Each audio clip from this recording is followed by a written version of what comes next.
everyone, this is Lisa Grace and welcome to the Teach Middle East podcast. Today I'm talking with Lauren Hughes from Repton Abu Dhabi, and we're talking well-being, nutrition, eat well, learn well. Lauren is the well-being coordinator at Repton Abu Dhabi, and she's also a teacher. And miraculously, she's able to juggle all of that while still being a mom and get her hair looking fabulous. If you're listening to this, go over to the YouTube channel and look at her fringes. They're banging. But we're really on a topic that is near and dear to my heart.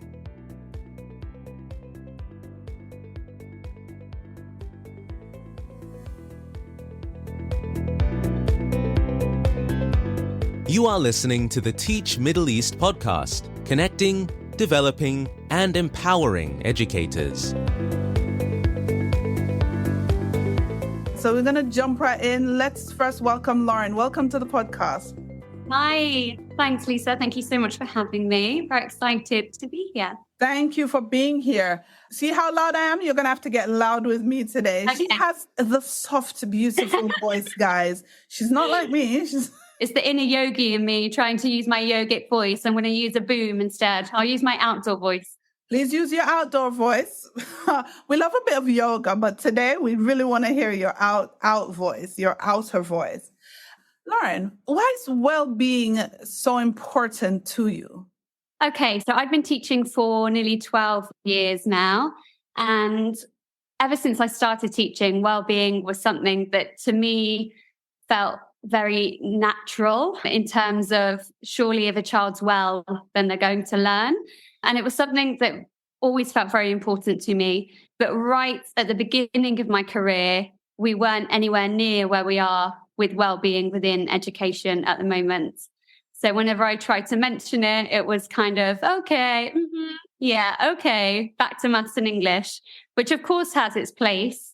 But I think as we've moved on, we now realize that it's an essential foundation for a child's learning, not just for them to be happy and for them to be healthy, but there are undeniable links between them being well, both emotionally, physically, and the positive correlation to their teaching, their learning and the teaching within the classroom. So yeah, it's really important to me. I feel like it's kind of a non-negotiable that has to be met first, and then everything else can be layered on top of it.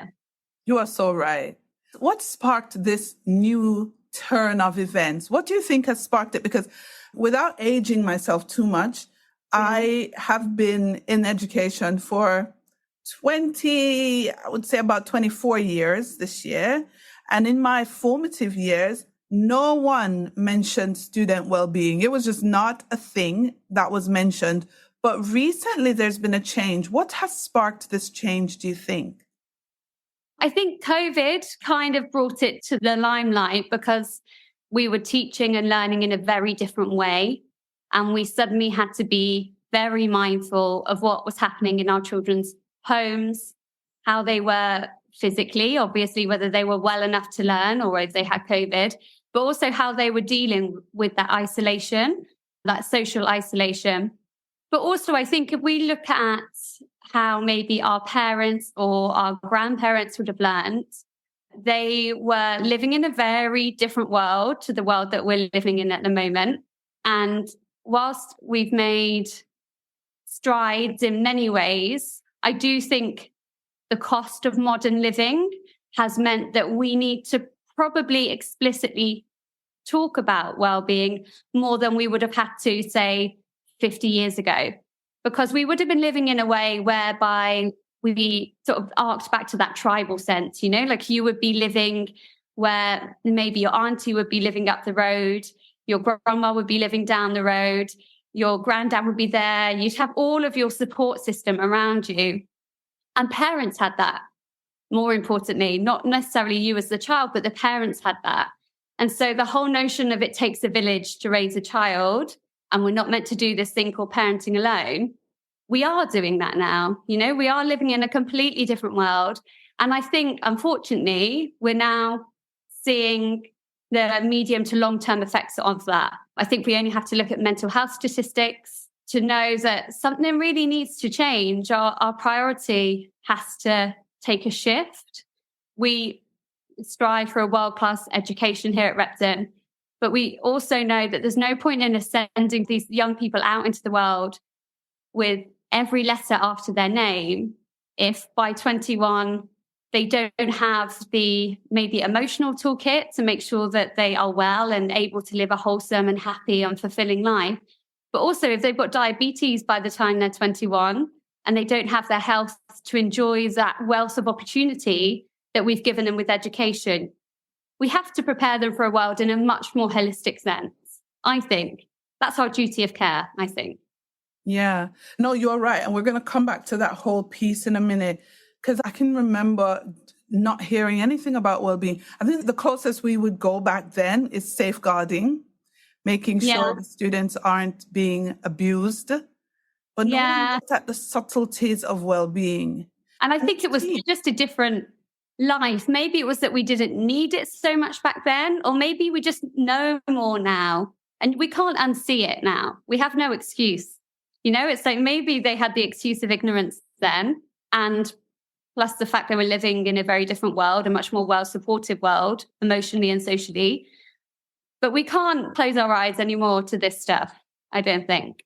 Why are we so much more disconnected now, do you think? It's interesting, isn't it? Because if you look through an evolutionary lens, this way of living, how we live now, has changed really in the blink of an eye. If you think how humans have been living for thousands of years, in the support systems that they had, in the connection that they had. So we did a piece at the beginning of the year. In fact, our theme of wellbeing throughout the year, I keep bringing back to connection. The Blue Zone data, I don't know if you're familiar with the Blue Zone data. So it's the pockets around the world that have the most centenarians. They have the best health and longevity. It's not just that they live to a very old age. They live to an old age in a very healthy way. They don't, depend on medication, and they might still be shepherding their sheep up a mountain at the age of 95. And so there's the obvious commonalities that we know about. So obviously we'll talk about later about the nutrition side. They eat very well. The term is they live close to the earth and close to each other. So everything's done in a very natural way. They eat very fresh, whole foods. They have a lifestyle that means that they are moving regularly. So they're not booking into blitz gym classes, but rather they have a life that nudges them into movement regularly, not just the 3 gym classes that we might do a week. But the biggest thing, the biggest predictor from the Blue Zone research, and also the Harvard happiness research, which is the biggest study of happiness, I think we were talking about, weren't we, last time we chatted? It's been a study of 80 years, multiple generations. And the key for a happy, healthy, and long life is connection. So this is what we keep coming back to here. And it's that key for connection. And yet everything in our world now makes it so that we don't need connection. And we saw that during lockdown, didn't we? We could, in some ways it was lucky. We didn't have to go to the shop because we could Insta shop here in Abu Dhabi. You just order what you want and it turns up at your door. And actually it's wonderful for things like lockdown. But it was also quite frightening to realize how you could just go on with life, having no human interaction with people. Yeah. It's frightening, I think. It was scary, I think, for me, when you realize that you could literally become an island, and it didn't feel good. It didn't feel fun. And then I also think that what we have now gives us a fake sense of connection. So we think we're connected because we have a certain amount of followers or a certain amount of friend connections online, but we're not really connected. And I worry for young people because they're more disconnected than ever because their parents are so busy. Their lives themselves are so busy that when do they, as young people, even get a chance to connect sensibly with other young people? Yeah, it's so true. And I just thank goodness that the world has opened back up and we can have ECAs again and clubs again, and they can play in a more normal, natural way. But I also wonder how much they are missing out on things that would have been subtly modeled to us all day, every day. Like going for a walk with your parents as children. When we were children, my dad would say good morning to everyone. It's like, morning, how are you? All right. And I'd be like, Dad, who's that? And he's like, I don't know. Or just, that art of small talk and conversation. Whereas you get into a lift now and it's almost uncomfortable if you don't have a phone, because it feels odd. And actually, if you just take a breath and start making conversation with someone, chances are it will flow and it will be lovely. But it feels quite a brave step now, doesn't it, to make conversation with someone you don't know? It's almost like you're intruding because everybody's pretending to be so busy on their screen or, looking somewhere else that you almost feel intrusive if you say, hi, how are you doing today?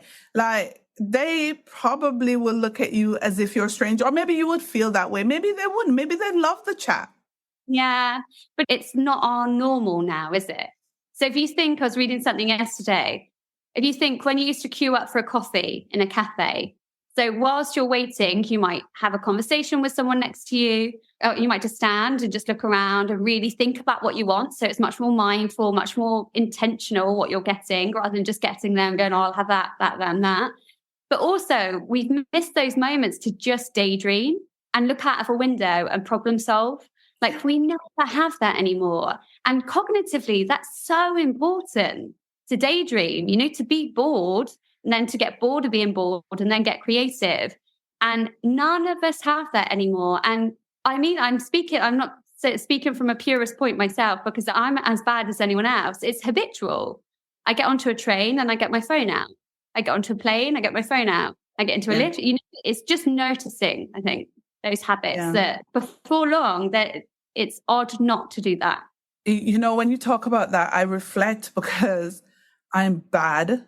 I am bad at that. Like, recently, I've been calling myself out on something that I'm even embarrassed about.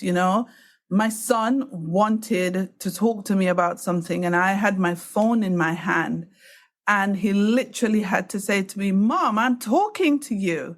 Yeah. And I thought, oh my God, what am I doing? There's nobody on this screen, nobody on this app, no one more important than you. Why am I not putting the thing down and looking you in the eye? I can't tell you, Lauren, how I felt when I realized what I was doing. I was like, what are you doing, honestly? I almost smashed my own phone. I chucked it away. That's so, so many people are in exactly the same point. And the thing is, we automatically start blaming ourselves, and we come at it with a point of almost judging our moral compass, like we're doing now, because that's among guilt. We feel bad. We're constantly, I feel like you give birth and you automatically feel bad for something, it's just part of it. Comes with the territory. But also, I just think we need to remember that there's a reason why it's a, multi-billion pound industry or whatever it is. And there are people who have studied the art of making it, as compulsive and addictive as it is. And there's a very real brain chemical reaction, there's a reason why there's that dopamine hit, and we crave it and we want it. And so I think it's really important, to be a witness to your behavior, catch yourself out and hold yourself accountable and have high expectations, but also be kind to yourself. Like, you're not making these choices because you're being a bad parent. You're making these choices because that's how these devices were designed. Yeah.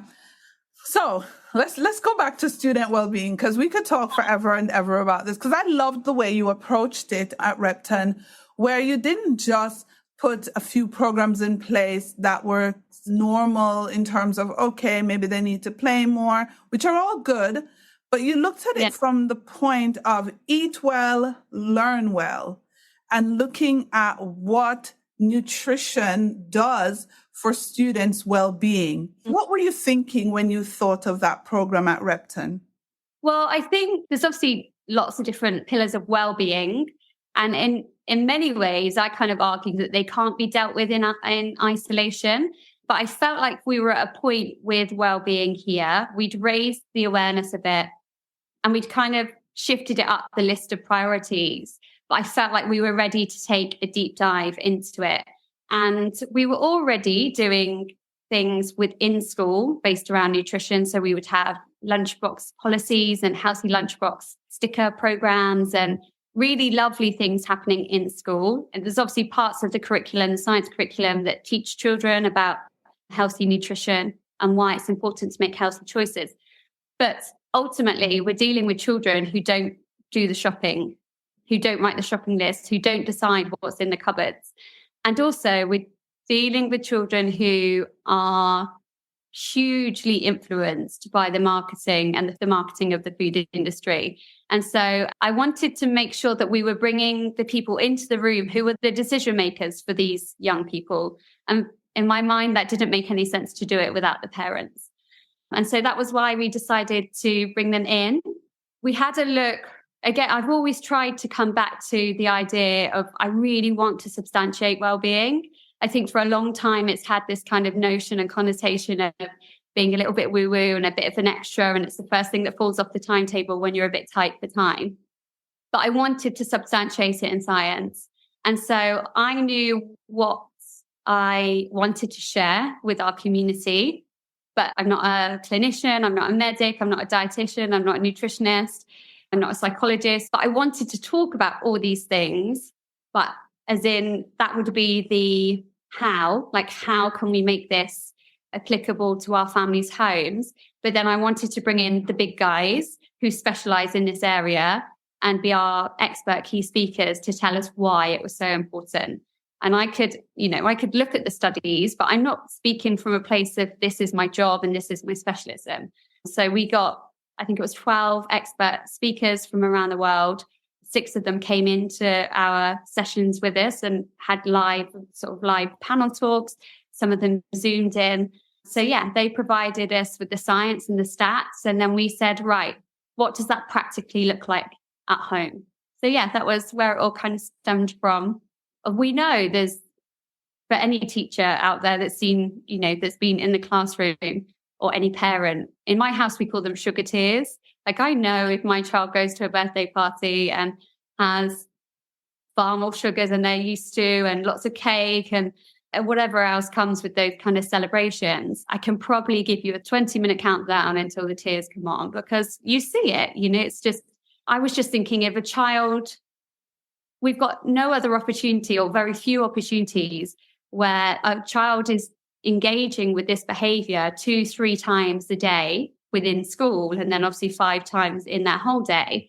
If we can just make one little shift in something that they're doing at least 5 times a day, that the science tells us is going to impact their cognitive function, their emotional regulation, their ability to just cope and be in the classroom in a way that's conducive to learning, then why wouldn't we just make those tiny baby steps towards better health and therefore better learning? Brilliant. What were some of the outcomes? What were some of the learnings that came out of all these great experts coming in and giving their time to talk to the students about nutrition and talk to the parents about nutrition? What was the result of that? So our feedback from our parents was overwhelmingly positive. And I think a lot of that was how we pitched it, actually. I was very mindful that nutrition's a very emotive topic. And then layer onto that, you're talking to parents about their children and potentially choices they're making for their children. And so I was very mindful that I didn't want it to be like a lecture. I didn't want it to be about, this is how it has to be, because I'm a mom and I know what it's like. It's busy. And so we came at it with a kind of overarching idea of progress over perfection. And also about the food we were talking about, it wasn't about what you can't have. It was about what you can put onto your plate. So rather than that kind of, so much of talk around nutrition is about deprivation and you can't have this and you can't have that. Whereas I wanted it to be, what can we bring onto our plates or onto our children's plates or into the middle of the table to make sure that we are giving the most nutrient-dense offerings to our children and broadening their horizons and their palates so that they can go on and enjoy amazing food later on in their life, and that food can be a real joy to them. And so I think that was one of the biggest kind of positive feedbacks that we got, was that it was done in a very friendly, gentle, understanding way that didn't make anyone feel any shame.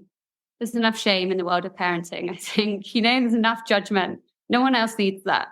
Right. And if it's done in a way where you're saying, here's an abundance of things that you can add, rather than, oh my God, I can no longer have a cookie, Yeah, for sure, for sure. And it also kind of brought to light how many cultural differences there are. And I know that sounds obvious because we're in such a community of, diversity, but it really brought to light. We had a clinical psychologist with us on the last session, and it brought to light that everyone has their nutritional narrative. Everyone's bringing something to the table, and it's not what's on their plates. It's what are they bringing from their own childhood? What was your story when you were sat around the table? Was it that you had to finish everything on your plate? Otherwise you were seen to be ungrateful. Or was it that your mum constantly was talking about losing weight and, her body image or tearing her body image apart?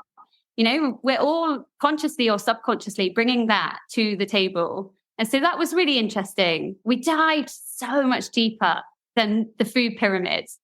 And that was very organic. We didn't go that deep until week 4. So there was almost like a sense of community by then. We tried to create a very safe space where people felt very open.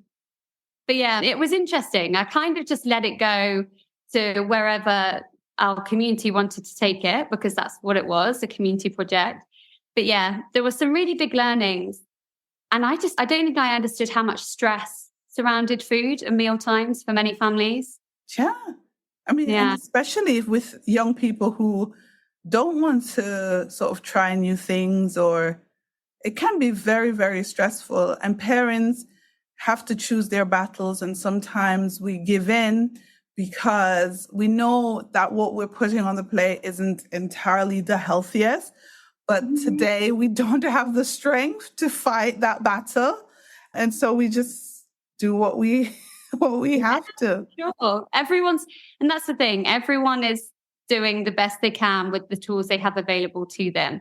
And so the idea of the project was really just to share information so that people could take what resonated with them and their families. That was the other thing, is a lot of families came in, they were like, right, that's it, let's go. What can we change? Like, all change. And we had to be very slow, and we had to just gently remind people that you don't have to flip everything on its head, and it has to be sustainable. There's no point in going, right, that's it. We're going to make sure that every meal we have is wholesome and home cooked and organic, and I'm going to slave over it for hours and hours, because no, that doesn't work. It's not going to bring you joy. It's not going to work with your routine, and it will last about a week. And it's not going to be fun. It's not going to be fun. It will just bring more stress, to the family. So those are some of the key kind of learnings and takeaways. But yeah, it was just a really interesting experience, and something you could just dive so much deeper with. So let's talk about what other schools can do. So let's say schools have heard about, this program at Repton, and they're thinking, okay, we're planning for the 2023-2024 academic year. We really want to focus on our student well-being. We don't want to do the cliche things. We've listened to this podcast and we want to do a similar program. Where do they begin? I think it's quite a bit of work to put together. I'm definitely not an events manager, and I've learned a lot in doing it. So my kind of first advice would be, make sure you've got a real passion. Make sure it's a passion project, because you're going to have to commit some time to it that's not in your normal teaching schedule or, part of your responsibility. It didn't feel like extra work for me. This is stuff that I listen to and I read about for fun. It's a real genuine interest of mine. And so when I was reaching out to experts, that's the other thing, is just be a bit bold and be a bit brave. And the worst thing that people can do is say no. But I was so overwhelmed by the amount of time that people were willing to give me. And I'm talking about people who I've only heard on podcasts like Feel Good, Live More, Dr. Chatterjee, huge podcasts. So these people had been on his podcast, and I'd listened to listen to them for forever. I've got millions of followers on Instagram. And so I was just bold and said, you know what, I've got this project. I've got no money, but I really want to do this, and we would love to have you. And I made sure it's people that I authentically knew, that I'd really, followed, and I really knew their work. wasn't just pinging out like the same message to everyone. And they came back and they were like, of course, I'd love to help you. I'll Zoom in like from Devon in England or Canada or America, because they are just fiercely, infinitely committed to their mission.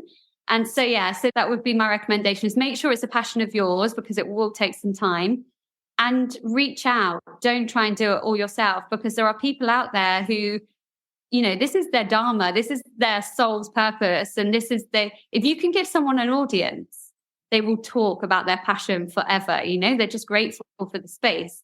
So get them in and let them do the talking, because they're the experts. And then I guess use your team and learning. I think I probably need to delegate a little bit more. I think I'm probably guilty of just trying to do it all. And it's not always, I would definitely delegate a bit more, I think. But we've just done it over at Repton Abu Dhabi. So we've kind of done a little roadshow. We took Repton Talks Nutrition over to there. So their wellness team ran it. Get your PTA involved. I think spread the word as much as you can as well. And listen, take the feedback. What do people want to know? There's no point in putting something on that's, not necessarily relevant to the audience that's going to be in front of you.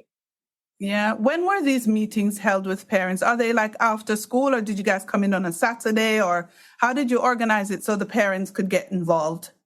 Yeah. So the first one was 3 days in March. So the first one was on a Thursday, and then the following 3 were on Mondays, weekly apart. And they ran from 5:30 until 7:30. And so we tried. It's tricky, isn't it? Because you're not going to suit everyone.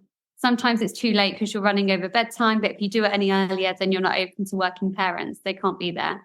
So it worked. Do you know, a lot of people said, will you film it, or you Zoom it, or film it and do sort of a webinar? And I resisted that. I think potentially I would have had, some more engagement, but I kind of put my foot down and I was like, no, come on, COVID's over. We've got no excuse. We can get back in now. I think you just make it too easy sometimes for people not to come. Yeah. And I understand it. Don't get me wrong. Everyone's schedule is really busy, but what was built in that room couldn't have been done over Zoom. The nuances of the conversation and the energy, if you want to call it that, you can't recreate that on Zoom, I don't think. Yeah. And sometimes when you watch something recorded, you miss, just for me, you miss the whole sentiment behind it, because it just looks like another video. Yeah, for sure. You can also do your washing at the same time, or you can prepare dinner, or it's so tempting to multitask, isn't it? Whereas to just do one thing, you can't escape it. If you're there live and you've got a panel of people in front of you, then you can't get your phone out. You just have to be there and be present. Yeah. So, yeah. So, and then if you do it again, maybe the people who've missed it before can get it. What other challenges did you encounter when you were trying to put this together, just in case people are looking where the pitfalls are? I think probably the biggest issue, if you like, is getting the right people in the room. The chances are the people who are turning up to these kind of chats are people who are already interested in nutrition. Mm. And so you're almost preaching to the converted a little bit. And if you look at the statistics of, say, the National Nutrition Strategy, so that's a strategy that the UAE are putting in place between the year 2022 and 2030. And some of the stats that have come out from that are quite terrifying. I think we think of the States sometimes when we think about obesity crisis, and actually our stats are worse here.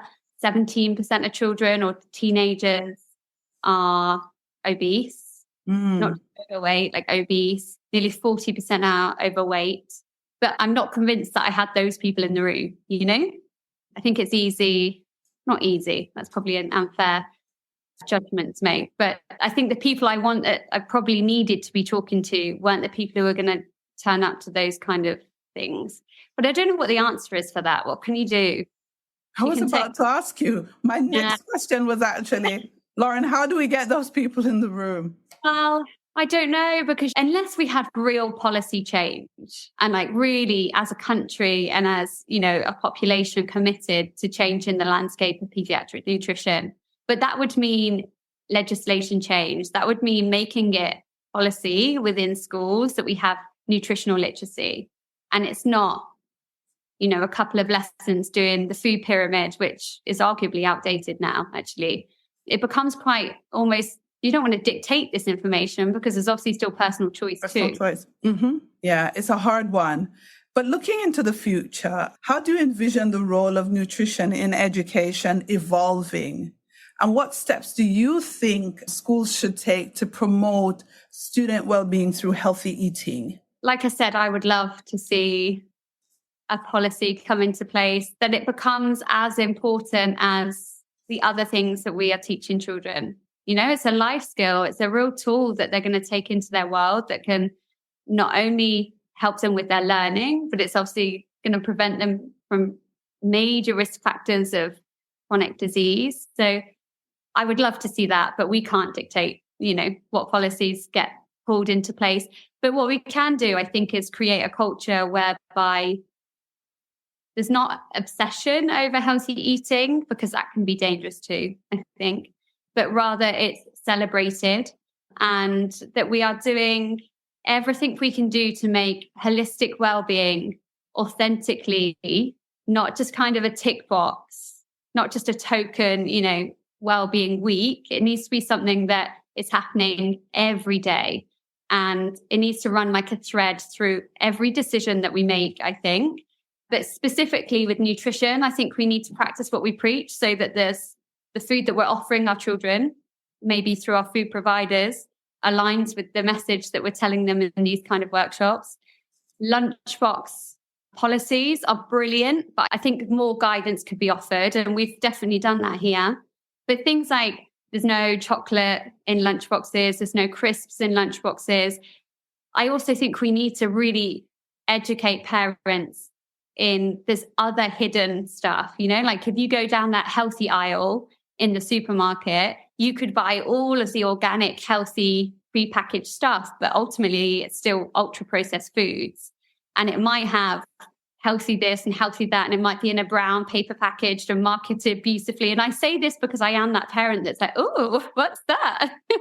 And it may say that it's got this, that, and the other on, but it could still have 5 teaspoons of sugar in, Yeah. And it might not be table sugar. It might be coconut sugar, but it's still sugar.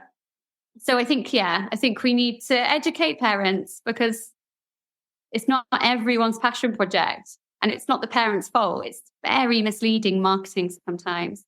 And just celebrate wherever possible, I think. And just check with ourselves sometimes, like how we framing things like treats, Just be very careful with our language.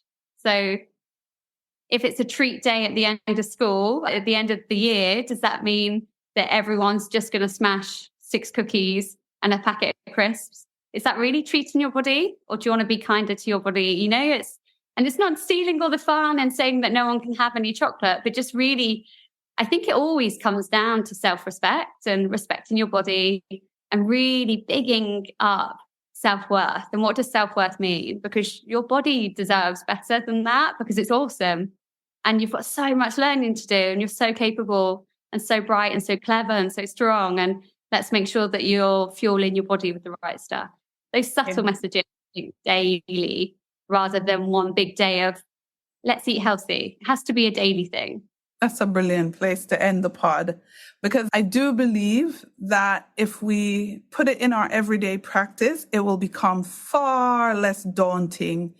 And also, I think people need to understand that if you make a mistake and you do down a few soft drinks and you might have had a few cookies too many one day, it doesn't mean that it's a total failure. You could just try and do something different another day, Especially for children, like we're at a point where when they're still at an age where their palate is developing. And that's really empowering as a parent, knowing that, this is the crucial time. If you say no to everything, all of the ultra processed stuff, then it becomes the forbidden fruit. If you teach them, this is the other massive learning, is children can understand so much about nutrition, and they're so interested in nutrition, and they're so willing to get involved with cooking and tasting. And so they're there, like you don't even have to hook them in. They're there. They love it. And they're at a point where their palates are developing, and you've got the choice of how, like if we teach them to mindfully eat and to actually taste foods, eventually they self-regulate. You put a kid in a sweet shop that understands nutrition and knows that they like a whole range of flavors, they might still eat sweets. They just won't eat half the shop, And that's something that, we only have a window of time to do that. Yeah, that's so true. And something else before we close is to talk to kids about ingredients in packaged foods. I do that a lot with my boys. I tell them, this is a donut, but essentially it is flour, it is sugar, and it is butter. Now, these three things separated, would you eat them? And they're like, ew, no. And I'm like, well, all they've done is combine them and baked them or fried them. So that you could see the light bulb. They go, oh, that's all that's there. And then I show, and this thing on top is just absolute pure sugar. And they've put some coloring on it. And they're like, that's it. And I'm like, yep. That's all there is on that Krispy Kreme. Sorry, Krispy Kreme, don't sue me. Yeah. That's all there is. And they get it. Now they're talking to me about, so what's in this? And I'm like, it's just this and this. And they look at, they're older now, so now they turn things around and read them. It doesn't mean my kids don't still want donut, but they have a consciousness. And they're making an informed choice. And that's all you can ask, right? And just things even if they're not at the point of being able to read, or I can't read some of the stuff that's on the back of these packets because, the huge, long scientific names.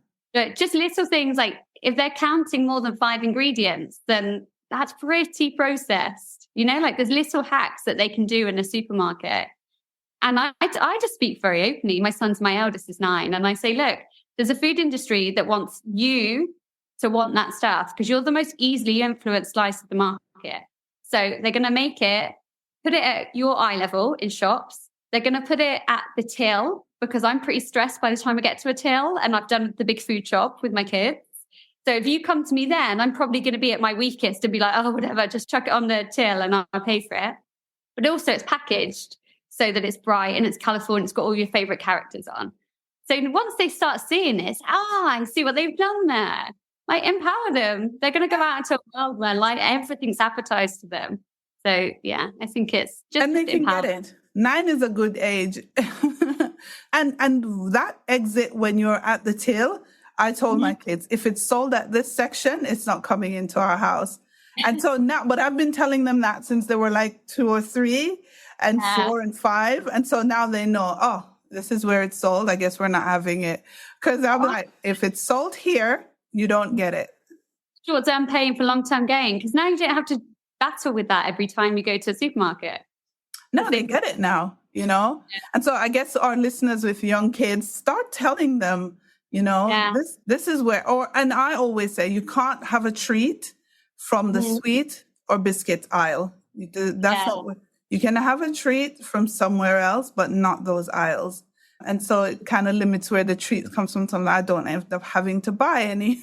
You can choose those parameters, can't you? And then give them choice within it. We all know this stuff, this basic kind of child psychology, make them feel like they've got a choice and then they'll feel more comfortable and empowered.